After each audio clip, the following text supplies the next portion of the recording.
So I just left a notary appointment that had to be canceled. And in this instance, the couple who hired me, they were the ones that canceled the appointment. I want to share with you what happened and then just talk about um, different alternatives that a notary can give the couple when this happens. It may help for you to know that the type of document that I was asked to notarize is the Alabama marriage certificate. It's a document, one-page document, that all couples have to sign in front of a notary and have the notary notarize their signatures in order for Alabama to approve the marriage or consider them to be married. The couple, they were at Starbucks before I arrived. I arrived on time, greeted everyone, and before I could even ask to see their IDs, the husband asked me how the Catholic Church felt about taking this step, having their signatures notarized prior to the official service. And for this couple, they're not getting married until fall of this year. Now, this came up recently, and it's the only reason why I had a response for the couple.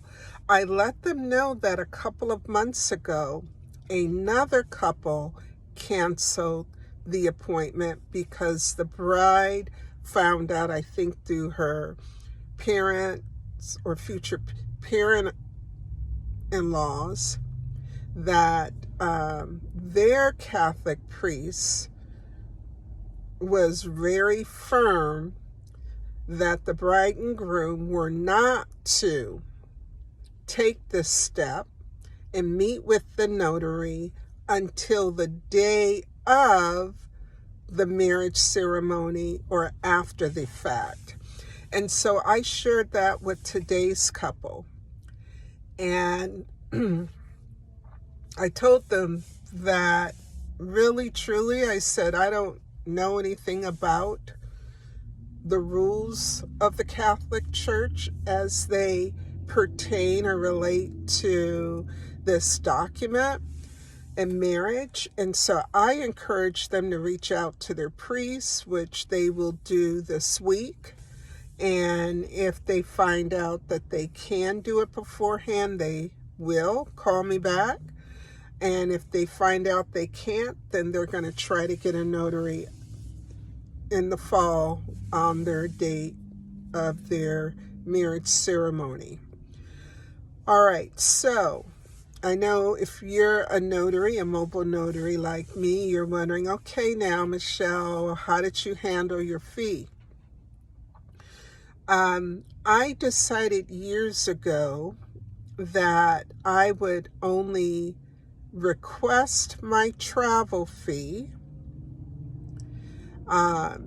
if a notarization could not be performed for any reason in certain instances. And I did not quote a cancellation fee to this couple, and so I was not expecting a cancellation fee once they told me about it.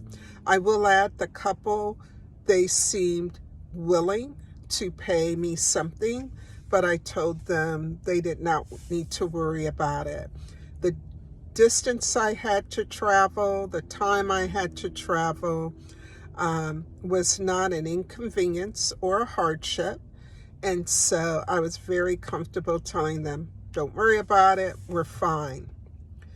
But those of you notaries who are starting out, yes, this is why when you book an appointment, it's always important for you to quote your fee, not only the notarization fee, but also the travel fee, and point out to them if for whatever reason the notarization cannot be completed, that they still owe you your travel fee.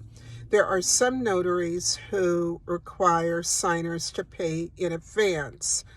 I chose years ago not to take that approach. Why? Because refunding payments, especially when they pay online with credit cards, fees are still incurred. Okay, processing fees. And I did not want to get into that back and forth. So typically, I don't accept payments in advance for special notary services like apostille work and remote notarization work. I do request 50% of what is due up front. There was something else I wanted to talk about. We took care of when someone doesn't sign. We took care of the travel fee. So I would encourage you, those of you who are notaries who notarize the Alabama marriage certificate, you may want to start bringing this up. You may want to ask them if they're going to have a ceremony, and have they checked to see if this will pose any problem with the priest or the officiant that is marrying them. Granted, it's not the notary's responsibility, but I'll tell you this: if I needed a recommendation from this couple, either on my website or for Google or anything, something tells me they would give me a glowing recommendation. And so it doesn't hurt to go out of your way to educate the couple on the process and ask some open-ended probing questions to help make sure that the ultimate outcome is favorable, not only for the couple, but also for you as a notary. Appreciate you watching. If you have any questions about notarizing the Alabama marriage certificate, post it below, and I will be teaching a class for Alabama notaries on how to conduct this type of notarization, and also offer probate courier services and wedding officiant services.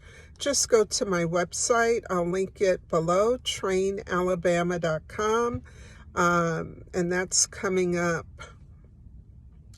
at the end of this coming week and the beginning of next week. Thanks again for watching.